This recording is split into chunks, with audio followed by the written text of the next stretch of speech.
Hello viewers, welcome to Cute Kitchen and Craft. Today video குப்பத்தா noodles வித்தியாசமாக try பண்ணியாச்சு. வீடியோக்கு போகிறதுக்கு முன்னால் இது வரைக்கும் சப்ஸ்கிரைப் பண்ணாதவங்க சப்ஸ்கிரைப் பண்ணிவிட்டு வீடியோ பாருங்கள். இதுக்கு தேவையான பொருட்கள்லாம் பார்த்துடலாம். இதுக்கு ப்ளைன் நூடுல்ஸ் ஒரு பக்கெட், அதை பிரிச்சுக்கிட்டுடலாம்.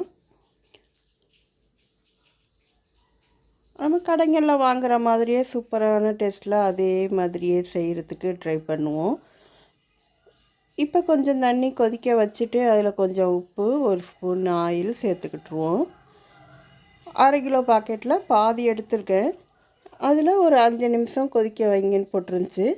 அதே மாதிரி வேக வச்சுக்கிட்டுடலாம். உடச்சி போடுறதா இருந்தாலும் போடலாம். முழுசாகவே நான் போட்டுட்டேன். அழகா நீளமாக வரட்டும் அப்படின்ட்டு ஒரு 5 நிமிஷம் கழித்து அதை வடிகட்டியாச்சு. வடிகட்டிட்டு ஒரு ஸ்பூன் ஆயில் சேர்த்துருக்கேன், ஒட்டாமல் வரட்டுண்டு. வானலியில் 4 ஸ்பூன் ஆயில் சேர்த்துட்டு வெங்காயம், கேரட், கேப்சிகம், முட்டைகோஸ் இதையெல்லாம் சேர்த்து வதக்கிக்கலாம். இது நம்ம சிக்கன் நூடுல்ஸாகவும் செய்யலாம், எக் நூடுல்ஸாகவும் செய்யலாம். இன்றைக்கி நான் குப்பத்தா நூடுல்ஸ் செய்கிறதுனால மற்ற பொருள்கள்லாம் சேர்க்கல. காய்கறிக்கு தேவையான உப்பு சேர்த்துருவோம். கோலா உருண்டை குழம்பு ஃப்ரை பண்ணும்போது கொஞ்சம் அந்த கோலா மாவை எடுத்து சின்ன சின்ன உருண்டையாக பிடிச்சி நம்ம கோலா உருண்டை ரெடி பண்ணி வச்சுக்கிட்டோன்னா குழந்தைங்களுக்கு செஞ்சு கொடுக்கலாம். பார்க்கவும் அழகாக இருக்கும். காய்கறி வதங்கின பிறகு மிளகாய்த்தூள் 1 ஸ்பூன், மிளகுத்தூள் 1 ஸ்பூன், கரம் மசாலா 1 ஸ்பூன் இதையெல்லாம் நம்ம சேர்த்துக்குவோம்.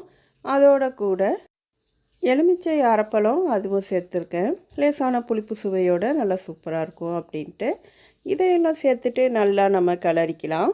மசாலா வாசனை போகிற வரைக்கும் கொஞ்சம் நேரம் கிளறிட்டு நம்ம நூடுல்ஸை சேர்த்துடலாம். இப்போ பாயில் பண்ணி வச்சுருக்கிற நூடுல்ஸை லேசாக ஒரு கிளறிட்டு சேர்த்து விடுவோம். ஒட்டாமல் நமக்கு சூப்பராக வரும். நூடுல்ஸ் ஆட் பண்ணிவிட்டு நல்லா காய்கறியோடு சேர்த்து ஃபோர்க் வச்சே நம்ம கிளறுவோம். வேறு பெரிய கரண்டிகளை வச்சு கிளறும்போது நமக்கு வசதியாக கிளற வராது.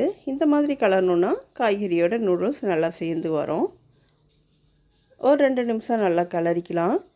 இதுக்கு நான் சோயா சாஸ் அப்புறம் தக்காளி சாஸ் எதுவுமே நான் சேர்க்கலை. இந்த மாதிரி நம்ம செய்யும்போது கடைகளில் வாங்குகிற மாதிரி நல்லா சூப்பராக இருக்கும். சின்ன சின்ன கோலா உருண்டை வறுத்து வச்சுருக்கிறத இதில் சேர்த்துடலாம். பார்க்கவும் சூப்பராக எம்மியாக அழகாக இருக்கும். குழந்தைங்களும் விரும்பி சாப்பிடுவாங்க. சாஸ் சேர்க்க விருப்பப்பட்டால் சேர்க்கலாம், நமக்கு கொஞ்சம் டேஸ்ட்டும் மாறும்.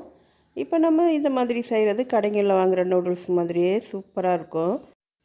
முட்டை சேர்க்க விருப்பம் இருந்தால் அதுவும் சேர்த்துக்கலாம், சிக்கன் சேர்த்துக்கலாம். நம்ம புது மாதிரியாக கோலா உருண்டையில் ட்ரை பண்ணி பார்த்தோம். செம சூப்பராக வந்துச்சு. நீங்களும் ட்ரை பண்ணி பாருங்கள். எப்படி வந்துச்சுன்ட்டு சொல்லுங்கள். டேஸ்ட்டு செமையாக சூப்பராக இருக்கும்.